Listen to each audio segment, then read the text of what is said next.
এটা আংশিক সত্যি যে এটা আছে, যে আমাদের এই যে দুই দেশের সম্পর্কটা যেটা ৭৫ থেকে বা তারও আগের থেকে শুরু হয়েছে, যদি আমরা ইতিহাস ঘাঁটতে যাই আরও অনেক দূর চলে যাওয়া যায়, কিন্তু ওইখান থেকে যখন থেকে আমাদের কী বলে কূটনৈতিক সম্পর্ক স্থাপিত হয়েছে আনুষ্ঠানিকভাবে, তখন থেকে যদি আমরা ধরি, এইটা দুই দেশের সম্পর্ক, বাংলাদেশ চীনের সম্পর্ক ক্রমাগত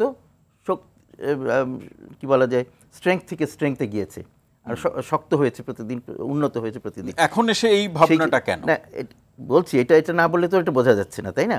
তো সেই বিভিন্ন সময়ে বিভিন্ন স্তরে আমরা ওইটাকে একটা বিভিন্ন নাম দিয়ে ইয়ে করেছি। এক সময় বলেছি আমরা কম্প্রিহেন্সিভ পার্টনারশিপ অফ কোঅপারেশন, আবার কখনো বলছি closer comprehensive partnership of cooperation, এক একটা ধাপ উন্নয়ন করার জন্য আমরা বলছি। তারপরে এসে কি বললাম, আমরা বললাম স্ট্র্যাটেজিক পার্টনারশিপ অফ কোঅপারেশন।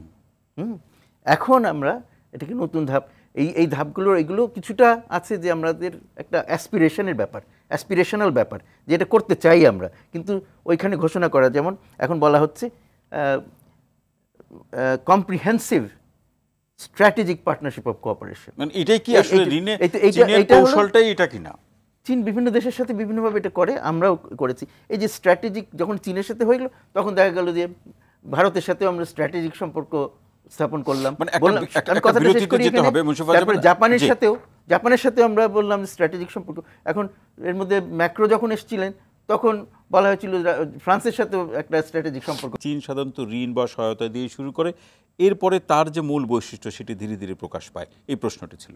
না, এখানে আমি মনে করি যে তাদের মূল বৈশিষ্ট্যই হচ্ছে তারা আর্থসামাজিক উন্নয়ন সহযোগিতায় দেয়। তারা কোনো দেশে কখনো এখন পর্যন্ত সেরকম রেকর্ড নাই যে তারা কারো অভ্যন্তরীণ রাজনীতিতে হস্তক্ষেপ করেছে, সেটার রেকর্ড নেই, এবং সেরকম কোনো কিছু তারা চায় না।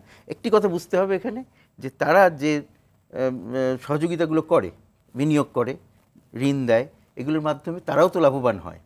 আর এগুলোর মধ্যে কি হয়, তারা যেহেতু তারা অভ্যন্তরীণ ব্যাপারে হস্তক্ষেপ করে না, তারা যে কোনো দেশেই যায়, সেখানে সব পক্ষই তাদের প্রতি একটা ইয়ে থাকে, রেসপেক্ট শো করে, বা তাদের প্রতি খারাপ বৈরী কোনো ভাব ধারণা তাদের হয় না।